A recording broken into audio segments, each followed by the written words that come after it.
Oh my gosh, y'all look. Oh no. Oh no. Oh my gosh. Oh my god. Oh my god. Oh my god. Oh.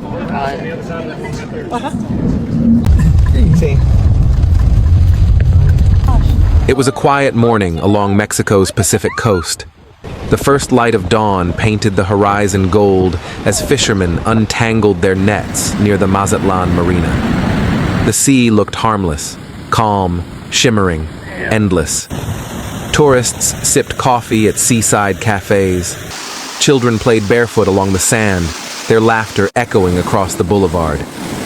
No one could have imagined that, just hours later, the same ocean would rise up against them. By midday, the sky began to change.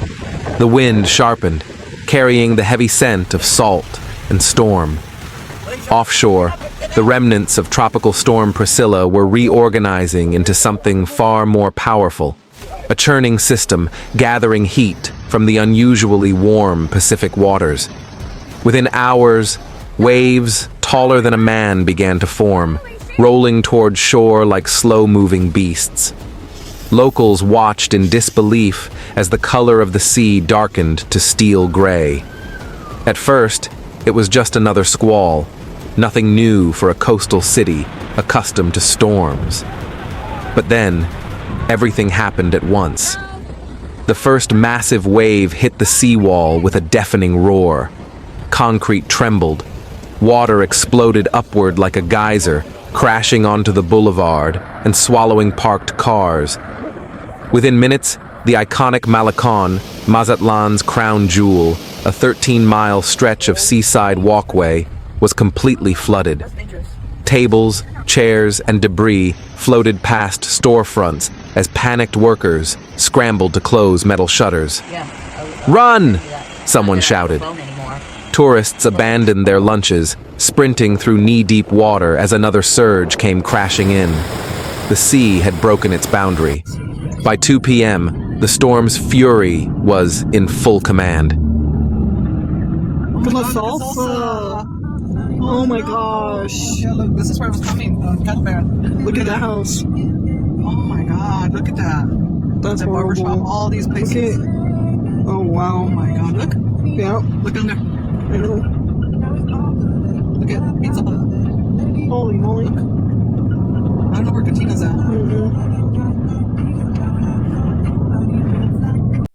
Winds howled through the palm trees, tearing down signs and peeling roofs from beachside restaurants. Electrical poles snapped like twigs. The air was thick with rain, salt, and fear. Local authorities urged everyone to move to higher ground, but many were trapped, their cars useless against the torrent now consuming the streets. In some areas, waves reached nearly 3 meters high. They battered the coastal road, shattering concrete barriers and dragging everything in their path.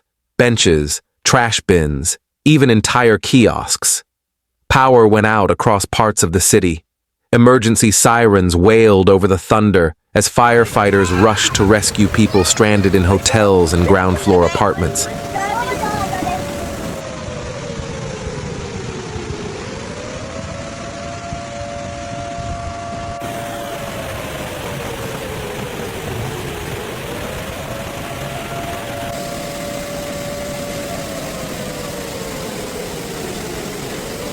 Oh my god, look at this.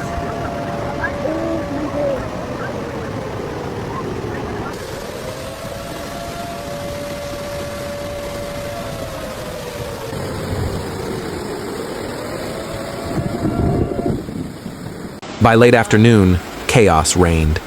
The Malecon was unrecognizable. The ocean had claimed it, a swirling brown flood of debris and foam. Restaurants that once served tourists under sun umbrellas were now dark shells filled with seawater.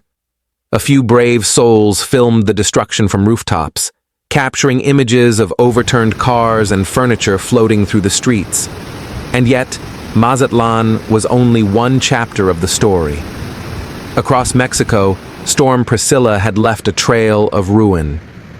From the coasts of Sinaloa and Nayarit to the inland states of Veracruz, Puebla, and Hidalgo, Heavy rains turned rivers into monsters. Entire hillsides gave way in deadly landslides. In mountain villages, homes built on slopes crumbled like sand. Families fled through the night carrying children and whatever they could grab.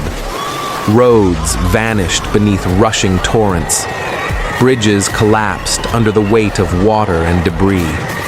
Thousands were cut off from the outside world. In Veracruz alone, neighborhoods lay buried beneath mud and broken power lines. Streets became rivers, rivers became lakes. Families huddled on rooftops, waving flashlights through the dark. By nightfall, the number of people displaced had climbed into the tens of thousands. Local shelters overflowed. Blankets, candles, and drinking water were running out. Entire towns were without power for days, their only light the flash of distant lightning.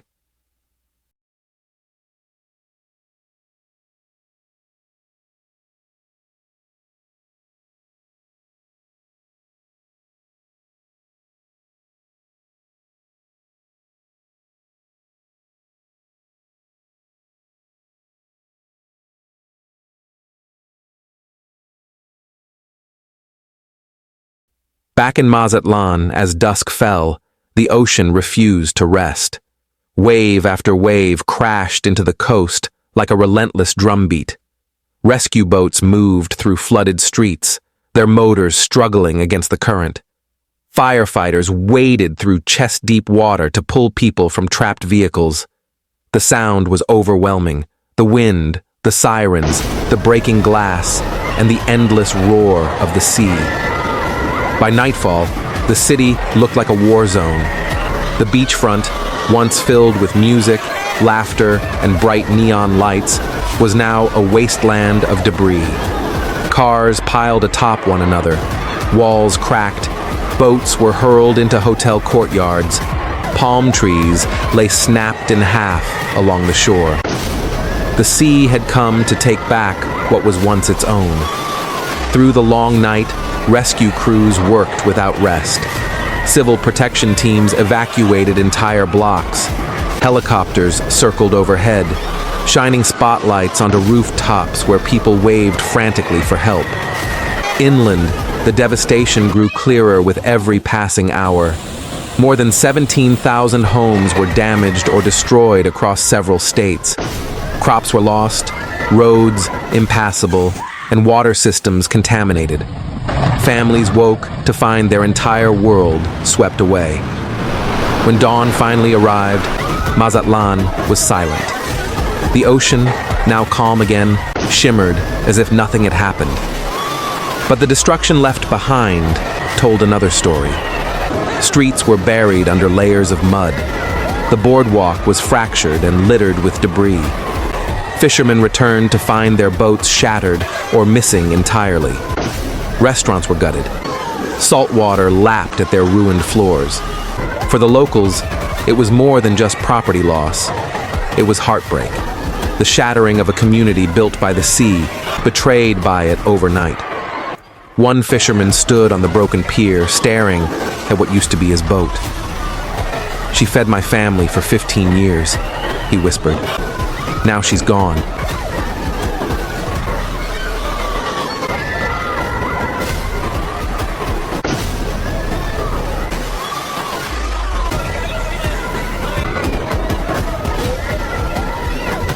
Emergency teams set up field hospitals and food distribution centers. Volunteers carried supplies on foot through flooded neighborhoods. Children clung to their parents as soldiers guided them through waist-deep water toward shelters. In every corner of the city, humanity rose from the wreckage, ordinary people helping one another in extraordinary ways. Strangers shared dry clothes. Neighbors formed rescue chains. Fishermen offered their surviving boats to help evacuate the elderly. The strength of Mazatlan wasn't washed away. It revealed itself in the storm's aftermath.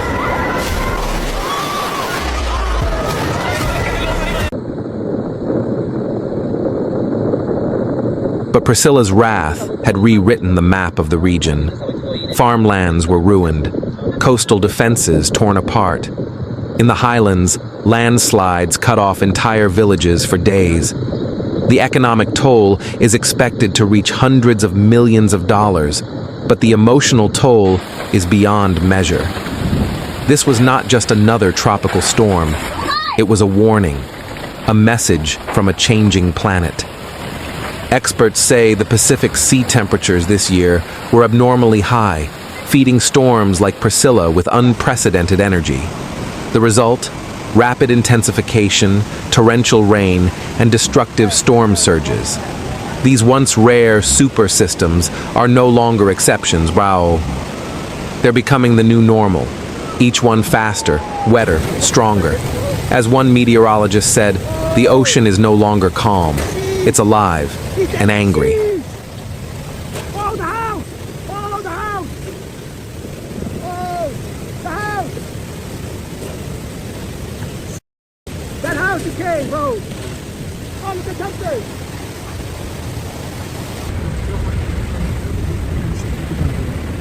Here comes all the mud.